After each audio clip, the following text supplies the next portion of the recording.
السلام علیکم ورحمۃ اللہ وبرکاتہ۔ کیا آپ لوگوں کو یہ بات معلوم ہے کہ جب انسان مر کر قبر میں جاتا ہے تو اگر نیک ہوتا ہے تو اس کے ساتھ کیا معاملہ کیا جاتا ہے اور برا ہوتا ہے تو کیا معاملہ کیا جاتا ہے؟ تو چلیے اسے جانتے ہیں۔ جب انسان کو قبر میں دفنا دیا جاتا ہے، قبر کے اوپر سناٹا ہو جاتا ہے، اس کی مٹی کی ٹھنڈک اور خاموشی، اس کے بعد اس کی قبر میں دو فرشتے اتر آتے ہیں۔ ان کا نام منکر اور نکیر ہوتا ہے۔ وہ اس انسان کو اٹھا دیتے ہیں اور ان کے چہرے خوفناک ہوتے ہیں۔ وہ انسانوں کی طرح نہیں دکھتے، ان کی آنکھیں بجلی کی طرح چمکتی ہیں اور آواز ایسی کہ گرجتے بادل ہوں، اور وہ انسان کو قبر میں اٹھا کر بیٹھا دیتے ہیں، پھر اسے جگہ دیتے ہیں اور اس کا دل اتنی زوروں سے دھڑک رہا ہوتا ہے اور وہ گھبرا رہا ہوتا ہے، اور پھر اسے اٹھا کر اس سے پوچھتے ہیں کہ تیرا رب کون ہے؟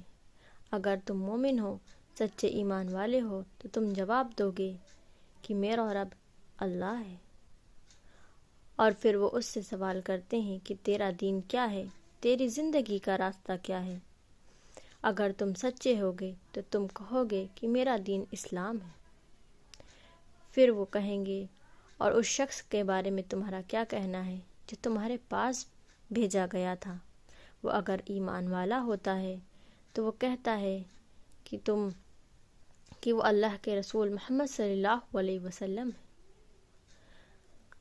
تو پھر اس کے ساتھ یہ معاملہ کیا جاتا ہے کہ فرشتے کہیں گے تم نے سچ کہا۔ پھر اس کی قبر کو حکم دیتے ہیں کہ اس قبر کو پھیلا دو، خوب بڑی کر دو۔ پھر اس کے اندر سے جنت کی خوشبو آنے لگتی ہے اور وہ بہت زیادہ مہک رہی ہوتی ہے۔